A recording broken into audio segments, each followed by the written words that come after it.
Hi friends.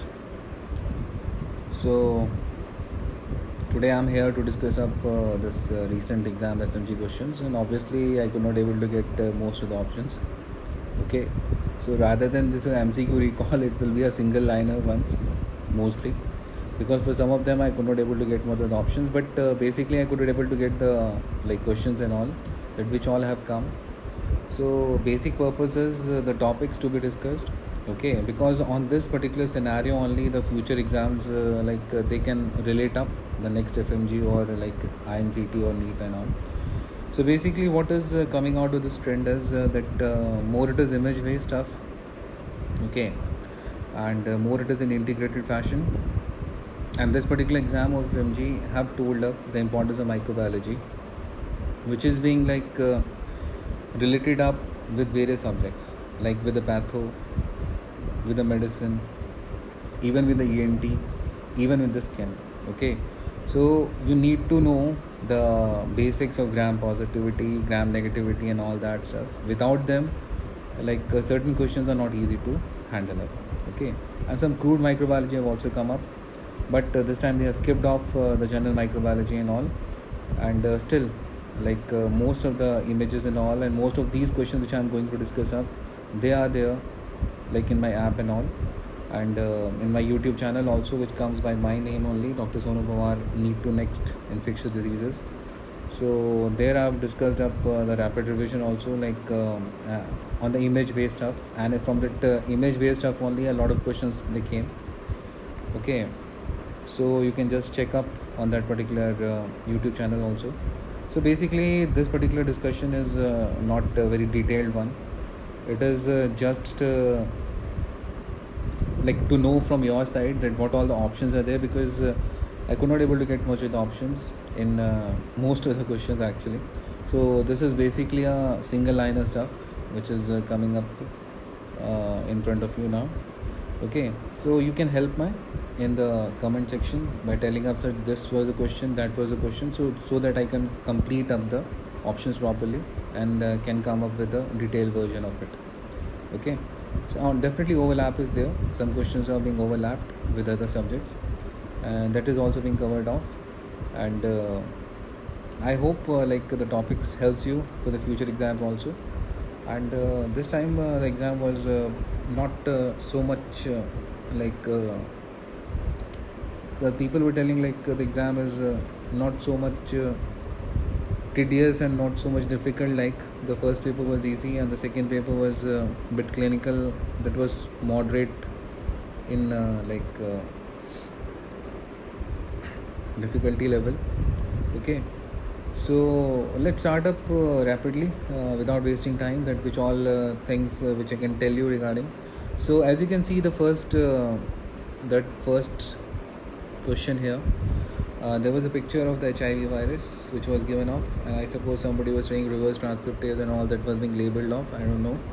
So here it is, the reverse transcriptase, and it's a single stranded RNA virus. This you already know. Belonging to which family? Retroviridis. The subfamily is also being asked, that is the lentivirini. And these all particular things like capsid and the matrix protein, they code for the GAG. The envelope is ENV, that is envelope GB120, that is the envelope protein, and the transmembrane is GB41. And the pole, you know, that codes for what? Polymerase enzyme. Okay, or this reverse transcriptase enzyme. Can you tell me, guys, reverse transcriptase is also present somewhere else? Where? It is also present in the hepatitis B, guys. Remember that. Okay, so nobody will tell you that reverse transcriptase is also there in the hepatitis B. Fine. And along with that, these particular things, integrase, they are also there along with the RNA polymerase. So basically the three important structural genes, the name of them, that is the GAG, ENAV and pole. The GAG codes for capsid and core, ENV codes for envelope, and pole codes for polymerase. And non-structural genes are also there, which you can just remember the names and all. Fine. So basically this was a direct question. They have given up this particular image and they have asked up which particular virus. The answer is HIV. Okay, so clear it is.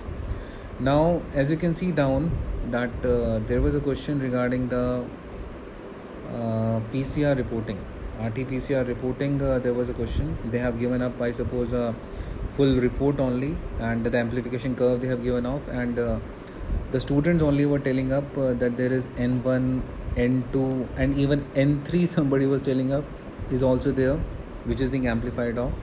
Okay guys, so if N1, N2 and N3 is like, it doesn't feel like it will be there, but if at all it is there, N1, N2, N3, they are amplified up. That suggests what? That this particular N3 is a general one. Okay, and N1 and N2, which nucleocapsid ones, now these all are nucleocapsid ones, N1, N2, N3. So this N1 and N2, they are more specific for what? SARS coronavirus 2, and N3 is a general one. Okay, so if these are there, the amplification plots, definitely they are dealing up with what? That is with the RT-PCR. Okay, and other options being told is like CB-NAT and all. So CB-NAT, actually, you know na guys, Gene Expert riff that is done for this particular one, TB. So same thing, cartridge based CB-NAT, and here the genes which are targeted off is N2 and E gene. They are being targeted in the CB-NAT. Okay, and regarding the TrueNAT, if somebody asks na, TrueNAT, this particular one codes for E gene and RDRP gene. Okay, and what is RDRP? RNA dependent RNA polymerase, and this E gene is a journal gene for the coronaviruses. Okay, so guys, N1, N2, N3, if they are given off because the students were telling up that these three genes are being told to amplify up in that particular chart. So obviously this is dealing up with what? RT-PCR.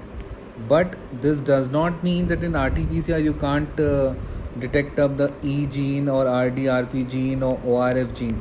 You can detect up these particular sequences also in the RT-PCR.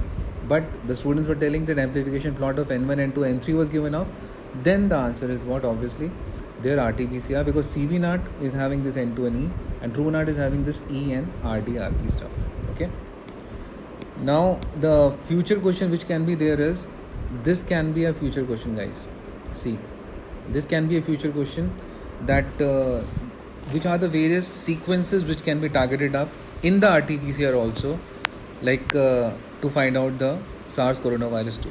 Fine, that is COVID-19 disease causing virus. So this particular N gene which just discussed up, nucleocapsid 1, N1, N2, N3, RDRP, this particular enzyme, very confirmatory.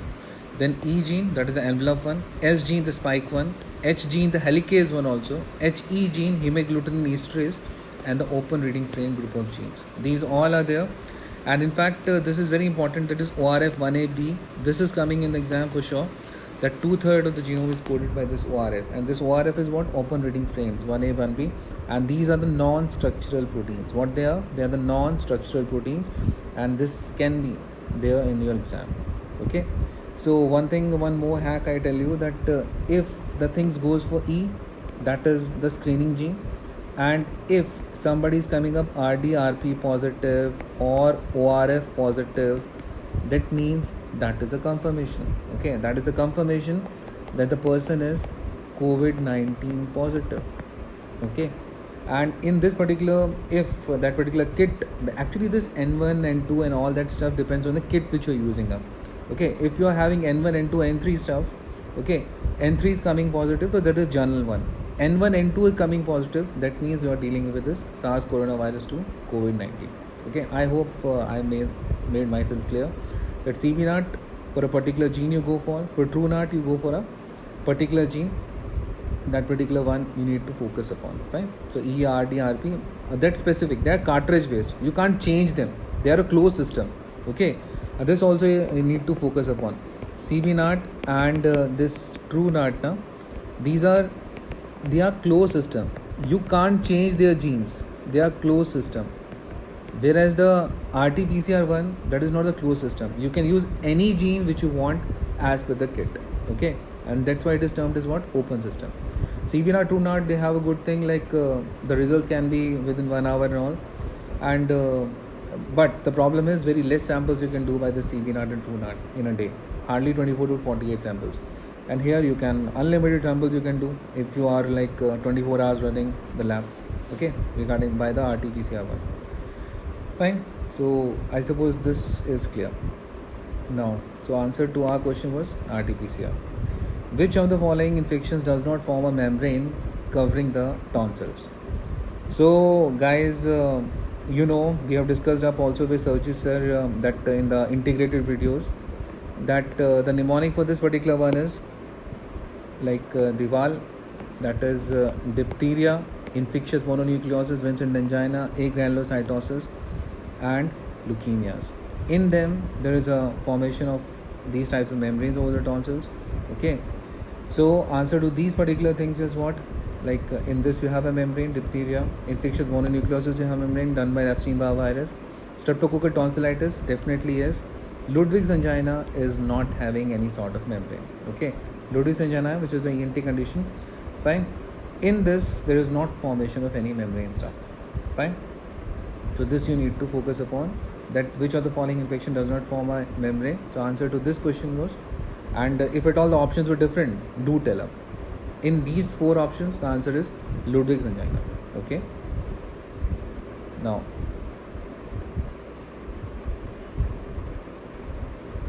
coming to the fourth question. Just a minute.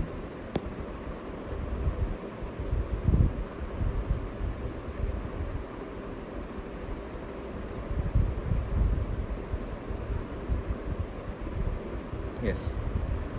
Coming to the fourth question, like this was a simple one. Like they have given up the high fever, headache, vomiting, nuclear rigidity, presented to the hospital. CS analysis was done. Gram-negative diplococci was observed, and this picture was given up. This is there in my image-based discussion. You just check up on my YouTube channel and my snapshots. So the particular thing is there. It's a diplococci, gram-negative diplococci, which is observed up along with these features. And obviously, you are dealing up with whom? You are dealing up with a gram-negative cocci here. Which one? Diplococci, that is the Neisseria meningitis. Okay, this is the one which you are dealing up. That is also termed as meningococci, and this meningococci ferments glucose and maltose both. It is lens shape. Fine. This is important. And another important thing, the reaction which you need to follow up for your INCT exam is that it is catalase and oxidase positive. Okay, this question will come. It is catalase and oxidase positive, guys. Okay. Now, so this is like a simple forward question. So no need to focus upon much in this. So basically, the answer is this. The picture was clear, and the like features were clear. So answer is what? Meningococci. Fine. Now there was a question regarding the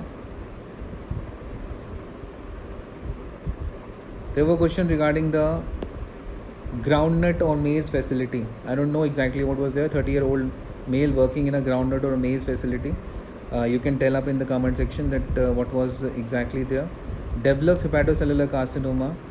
The toxin responsible is, so answer is aflatoxin, which is there in the groundnut and all, in the maize also. And if somebody asks you the fungus involves, the answer is Aspergillus flavus. Okay, so this is the one which involves it, and release of this aflatoxin and leads to this hepatocellular carcinoma. Okay, Aspergillus you identify by what, guys?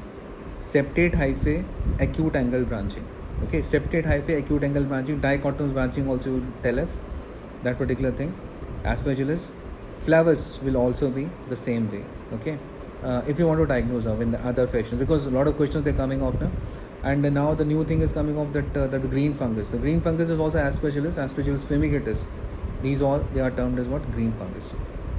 Okay, so they can make a frame a question there that the COVID-19 patient is there. You have tuned up this particular sample and all that.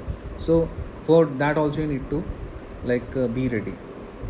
Now, there was a question regarding this particular thing, immunocompromised patients or HIV positive with the diarrhea, and they have given off the options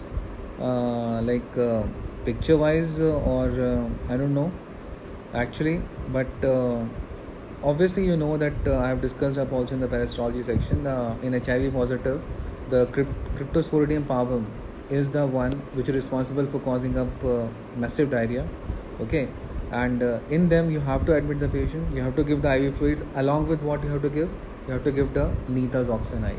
Okay, and these particular fellows, Cryptosporidium parvum and all, they have oocyst, and that oocyst size, on the basis of that you identify them, that is around 4 to 6 micron. that is around how much, 4 to 6 micron. So this is there regarding this question. Okay, now the another what you say, a controversial one, that somebody was telling that there was a question, sir, regarding the safety pin appearance stuff. Okay, so safety pin appearance is observed in, the safety pin appearance is observed in. Okay, so identify the condition which safety pin appearance under the microscope is observed. Okay, so is these are the options there? I don't know. Lymphogranuloma venereum was there, syphilis was there, gonorrhea was there, chancroid were there.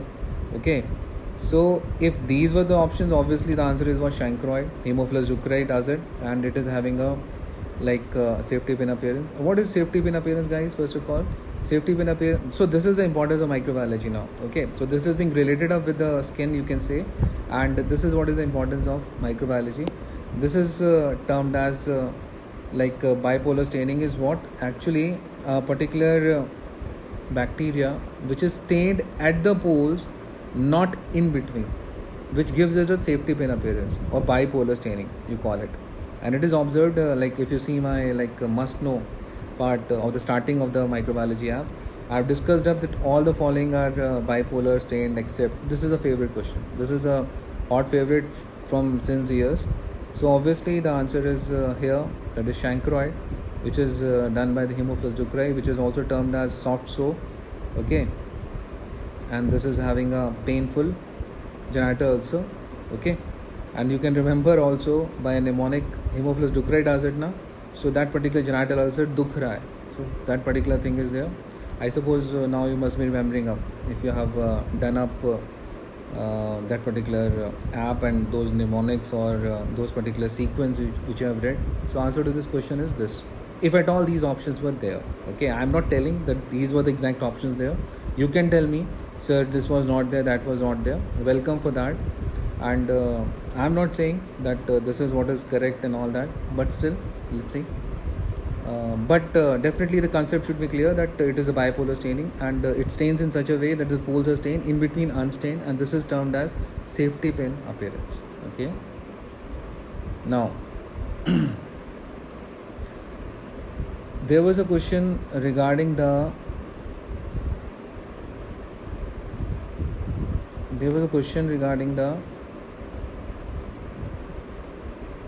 this one. Okay, there was a question regarding a diabetic patient also. A diabetic patient with fever and breathlessness was admitted to the hospital. Later few days, the patient complains of periorbital pain and edema. Okay, the physician noted a black crust, a black color growth on the nasal cavity around the orbital cavity. What is the diagnosis? Okay, so I know that this is not the exact question which was there, but still nowadays, if a diabetic patient, steroid therapy, okay, anything of that sort, if you're seeing up, okay, and before also these particular individuals, they are predisposed to get the mucormycosis and all. So answer to your question is mucormycosis. And mucormycosis presence of with this particular one, rhinocerebral zygomycosis is used to call now. Before it was used to be called rhinocerebral zygomycosis, and it is having this mucormycosis is having three things: Rhizopus, absidian, mucor. Okay, and zygomycosis was the previous name of it, and now it is some say zygo still now, and but actually it is now mucormycosis and all. And if you see up, then I have already told up it's common in diabetic individuals, like excess of iron overload if there, okay, frequent dialysis and all that stuff, that is important. And other than that, these particular ones are typical features which are there, that is periorbital pain and edema, that is observed up in these patients. And if a word of blackish crust comes, then you have to focus upon regarding the mucormycosis one. Okay, so answer to this question is obviously what, guys? Mucormycosis. Fine. Now another question regarding the mucor was there, and it was told that it's regarding the COVID patient. Fine, it was regarding the COVID patient. A COVID patient presented with a fever along with nasal congestion and unilateral headache. Okay, later he developed facial pain, numbness, a typical feature which is there in rhinocerebral one, along with the blackish discharge. The KOH mount, see the integration. The KOH mount shows non-septate hyphae at right angles or obtuse angle. Okay. See, this is the game changer of the question. Non-septate one. What is the most probable diagnosis? The most probable diagnosis again is what? Mucormycosis. Now guys, they will not give this particular question again and again in same fashion. What they will do? They will do this history will be given up, and what they can do, they can just change this to the septate hyphae, and when they change it to the septate hyphae, acute angled one, it changes up to which particular question? Aspergillosis. But yes, obviously this is typical of this one, because like mucor and all is angio-invasive, and all these upper history is typical of that. Okay. Obviously in the aspergillus you don't have always a blackish discharge and all that stuff. Fine. So but they can change with some history of the COVID patient. Along with that, this particular thing is slightly changed, septate hyphae. Then the question might turn towards the aspergillus. Okay, so nowadays aspergillus cases are also being observed up in the COVID patients. So basically what I want to tell you is that you have to look out for the septate and non-septate stuff. Okay, and to the grade level, like if they want to increase up the level to more, what they can do, they can change it into the form which is received after the culture of it, and in that they can ask up that where is the rhizoids. If the rhizoids are just opposite up in the mucor, like in the mucormycosis stuff, that is rhizopus. If the rhizoids are not there, then this is typical mucor. And if the absidia is there, the internodal arrangement of the rhizoids are there. And what is the rhizoids? Rhizoids are root-like structure. Okay. Now see this particular question, the 10th one. Okay, see this particular question, the 10th one. In the 10th one, I have taken up both the options. If it was a single ring, then you are dealing up with the Plasmodium falciparum. And if a multiple rings are there within a single RBC, that is a feature of Plasmodium. Sorry, if a single ring is there, that is a feature of Plasmodium vivax. Okay, a single large ring. And if multiple rings within a single RBCs are there, so that is a feature of Plasmodium falciparum. Okay, so remember this particular stuff also. So Plasmodium falciparum is having multiple rings within a single RBC, and a single large ring is a feature of Plasmodium vivax. Okay, so if at all that was a question, so answer to that question, the students which are telling up that there was a single ring, sir, so answer is Plasmodium vivax. Now there was a question regarding the IgM structure. Okay, so it was a pentameric one which have come in the exam, and they have told about some J chain stuff. Okay, you know from the videos and all that I have given up that J chains is a feature seen in Ma. You have a joining with a Ma. IgM and IgA, they are having a joining chains. Fine. And this IgM is having the maximum molecular weight, maximum sedimentation coefficient, involves in the classical complement pathway. Okay, this is the first immunoglobulin to be produced because it is present over the B cells. Fine. So all those things you know. And if this was a structure and J chains was given off, then the answer is IgM. Okay, the options they were saying so the J chains is there, so IgA. No, J chains is present in MNA both. Okay, so basically that is a dimeric structure which is having in the IgA. No? You're having a monomeric or dimeric. A pentameric one is this, and this is having a valency of 10 also. Fine. Now another question from the immunology is a lady developed shock after this wasp stings in a party, due to which of the following that particular lady have developed the hypersensitivity. Obviously this is type 1 hypersensitivity, and which particular things are involved up in that? Histamine and serotonin, vasodilatation, bronchoconstriction. That is what is thing which you observed up in the case of these particular type 1 hypersensitivity. Interleukin 2 is involved up. Okay, interleukin 2 is involved up in type 1, and there is a interleukin 4 is involved up, and T helper 2 cells are involved up to secrete interleukin 4. So that is there, and all sorts of allergies are the typical examples of type 1 hypersensitivity that you already know. Okay, and two phases like sensitizing phase and shocking phase that you already know, which I have discussed up in the app also. Okay, in my immunology lectures, I have discussed up all these particular stuff. So answer to that question is obviously if at all histamine is given, serotonin given, some other things which are involved in type hypersensitivity. So that is what is the answer. Okay. Now, this was there. The students were telling that there was a like image of the Madhura foot, that is Madhura mycosis, and having a sulfur crystals and all that stuff. So obviously we are dealing with what, actinomycotic mycetoma. Okay, so that is there done by the bacteria and all, and this particular typical figure is a direct question which is there already discussed in the image based section of mine. So this was there. Now some students are telling that bull neck have come, and this particular bull neck is a feature of diphtheria. You know that because of edema, the this neck looks like a bull's neck, and some say it's because of the adenopathy also. It seems like bull neck. So neck edema leads to this particular complication that is termed as bull neck. Fine. In the case of diphtheria done by this Corynebacterium diphtheriae. Okay. So this is like frequently asked about, and in the integrated lectures also discussed up this particular bull neck stuff, and other questions which can relate up with pseudo membrane formation and all that. You take up that particular thing, you go for Albert staining, you see a cuneiform arrangement, all that will, they can revolve around it. So basically it's a bull neck stuff. Okay, this is a repeat which we already have done, that is regarding the meningococci. Fine. Now the diabetic person with ear discharge, if this is there, you have seen that particular lecture of mine, Pseudomonas aeruginosa. So I have told up that this does malignant otitis externa. There is involvement of the various cranial nerves and all that stuff. Okay, and this is a fulminant infection in which actually not a malignancy but a fulminancy. Death surely happens mostly. So diabetic person is involved up in that. So this is typical from the Pseudomonas stuff. So this is also covered up. Now, somebody is telling there was a question regarding cholera and Shigella.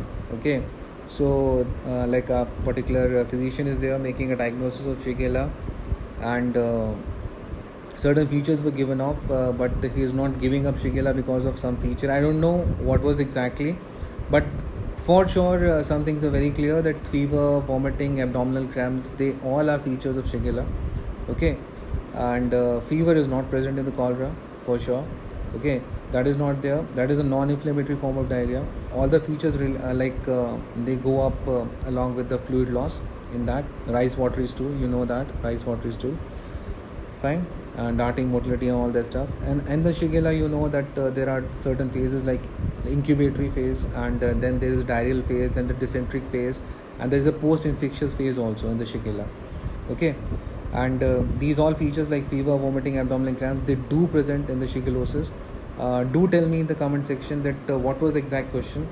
Okay, so that I could able to answer up, because if these three options were there, they all are present in the Shigella, and so obviously the fourth option will be the answer, because to differentiate between cholera and Shigella, because these three things are there in the case of Shigella. Fine. Do tell me. Fine. Now, there was a question regarding the mumps stuff. It was a direct again, single liner stuff, that the mumps associates with this complication or orchitis. You know that in the males, and mostly it is unilateral. Okay. Very rarely it is bilateral. So it is being said that this particular orchitis does not lead to sterility and all. Okay. So this also needs to focus upon. So this is a direct one, and I've already told up in the mumps what is the most common presentation, bilateral parotitis, and sometimes meningoencephalitis can happen before the parotitis. Okay, incubation period of all the things, fever with rash is around 2 to 3 weeks. Here also it is 2 to 3 weeks. Fine. And besides that, overall the aseptic meningitis is the most common complication, and pancreatitis also happens up in the cases of mumps. So that also is there. Fine. And what was the vaccine strain used? Zarelin. So that is the vaccine strain used up for the mumps, and RT-PCR is available for the mumps nowadays. Now there was a direct question regarding the Giardia lamblia also. They were telling up the trophozoite picture was given off.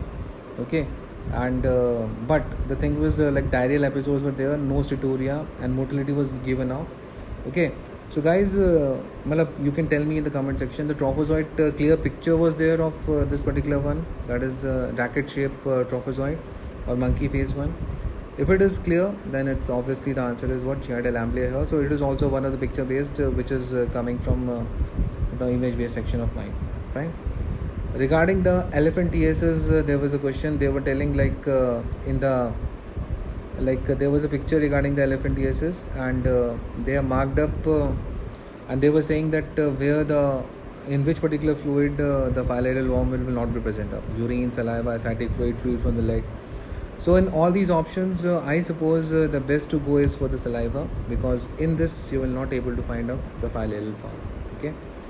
And elephantiasis is a chronic filariasis, and this spreads by which particular mosquitoes? Culex does it, Aedes does it, okay, and all sorts of mosquitoes can do it, Anopheles even, but mostly the Culex is involved up in causing up the filariasis and all. Acute filariasis, fever, lymphangitis, and it changes up into what? Chronic filariasis, where this elephantiasis, hydrocele, chyluria, okay, all these particular things they happen up. And do tell me the exact options. If they were there, the answer is saliva. And here only I'm telling up, I'm not sure about the options. What were the options, and what was the exact question? You can also tell in the comment section. Now there was like a beefy red ulcer stuff. And beefy red ulcer, it's typical of donovenosis. If at all this was the question there. Okay, so beefy red ulcer is a feature of donovenosis. And donovenosis, another name is what? Granuloma inguinale. Pseudobubos are present here, and a beefy red ulcer, genital ulcer, is a typical of this particular one. Donovan bodies, donovenosis, Donovan bodies are seen in this particular one. So that is also a question. Okay. Now, there was a question regarding the Japanese encephalitis they were telling up, and in this it was written that they have given up, they have asked regarding the mosquito. So the Culex is involved up in spreading up the Japanese encephalitis, and this Culex mosquito is seen up in this particular picture. Okay, and Culex vishnoi, Culex tritinodeinicus, they are involved up in causing up they are the transmitters of this, that is Japanese encephalitis, that otherwise if somebody asks you regarding reservoirs and all, so that is the ardid birds like herons, cranes and all that, and the amplifiers are pigs. Fine. And the mortality is around more than 30% here. Now, as accord to, I have covered up the biomedical waste also, that particular discard and all. So there was a question regarding the yellow bag. What you will do? We incinerate the yellow bag. You know that. And what you put up in yellow bag, those particular things, I am not going in deep of that. Human anatomical waste, animal anatomical waste, okay, microbiology waste. These all things like chemical waste, like liquid and solid both, that is being put up there. Even the vaccines and all, you can put up in this yellow, and these all things are well, the yellow bag is being incinerated. Okay, so that you need to focus upon. Regarding those sharp waste is regarding the white, and the blue is pertaining to the glass and all. Fine, the blue glass you need to focus upon. So that's a video there on the YouTube channel where I've given up easy way to remember the biomedical waste, so that you can observe it, you can see it. Okay, and red, that red is for these tubings, rubber catheters, all these particular ones, they are put up in the red ones. Okay, and the confusion which happens is that these particular blood bags, they are put up here. The blood bags is in the yellow, and the urine bags in the red. Okay, how to remember that hematuria is happening up. Okay, the blood is coming up in the urine, so that is there in the red, and the yellow is having what? The yellow is having the blood bags. Okay, so that is there. There was a question regarding the gamma radiation, I suppose, and gamma radiation, guys, they are highly penetrating, and it does not raise the temperature. Okay, they does not raise the temperature, that. Fine. So that is termed as cold sterilization. Fine. So it is being done for what? It is done for mainly the bacteria. Okay, and this question also I want that you should write up properly, that what was written up. So gamma radiation is mainly done to kill up the bacteria. It is used up in the bone and tissue grafts. Fine, not effective in the viruses and all. Okay, so you can tell me the exact question, so that I can get the better options, and I can tell you in deep that what might be the answer of it. But if these are the options, then obviously it is killing up the bacteria and all, and their vegetative forms also it kills. Fine. So gamma radiation is used for these. Now, a pregnant woman bitten by the rabid dog needs to be given what? Okay. So this particular thing, I don't know. Like, what was the exact question? You can tell me up. But one thing is for sure, that rabid dog is there. You need to vaccinate. Okay. You need to give vaccination, even though if she is pregnant also. Even though she is pregnant also, then need to vaccinate this particular lady, because 100% fatality is there if the rabies happens up. So you need to be, and it is already written up that this is the rabid dog.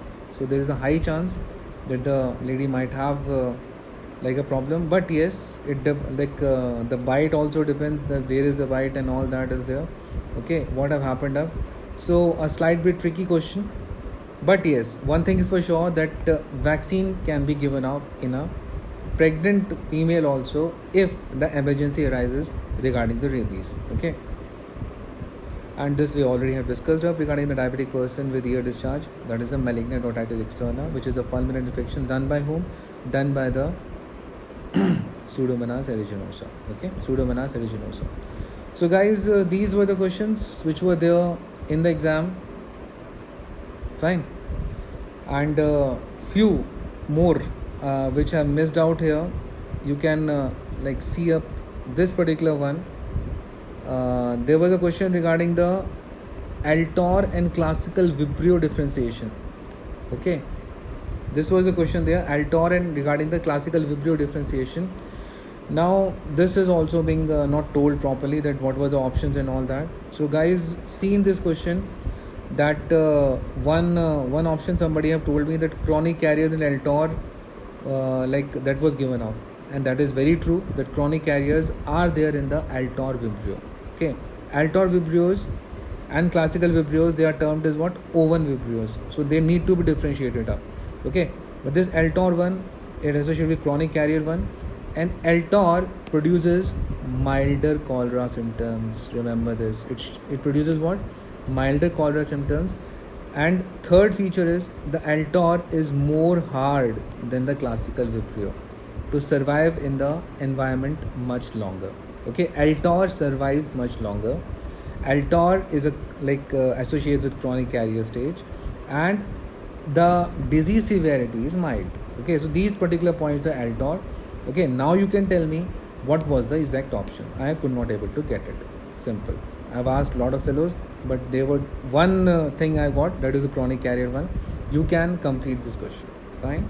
So you have to complete a lot of questions here. So this is just a screening of those questions which I have done. So a lot of options are being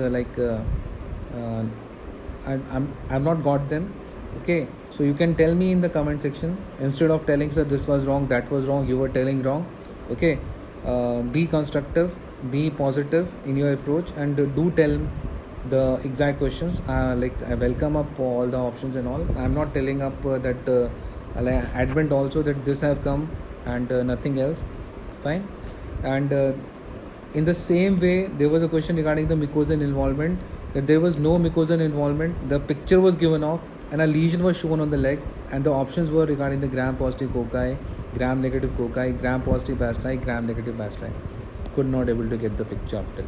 Okay, so this particular thing also you need to complete up. So a lot of homework I am giving up, in fact, in this particular video to you. If you can help up, that will help your juniors also, and all others which are preparing up for the various entrance exams, because these particular questions can repeat up again. Okay, a good standard of questions have come, a lot of images have come, and all those images are being covered up in my image based section and all. So you need to observe up all the image base section, including the snapshots and all, and those particular rapid revision which I have done up on my YouTube channel. That particular playlist of the various ones, that bacteriology in 25 minutes and all that, parasitology in 25 minutes, and all other clinical scenarios, case scenarios which were there, all we can I have discussed up, and you can just observe up for the images and all for the future exam like INCT also. Okay, so guys, I know that lot of options are missing off, and you might be saying, sir, I have not covered properly all the things and all. But basically in everything, this is the criteria of life, that what you want to see, you want to see the negativity, you want to see positivity.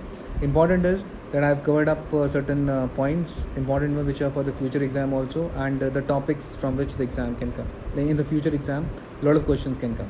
Okay, so just do help me in completing up the incomplete questions. Other ones which I'm saying, like if you feel up this was not the exact question, sir, this was changed out of these options, you can change them. Okay, and very best of luck. I hope, suppose all you will pass with flying colors, and very best of luck from me, and thank you so much.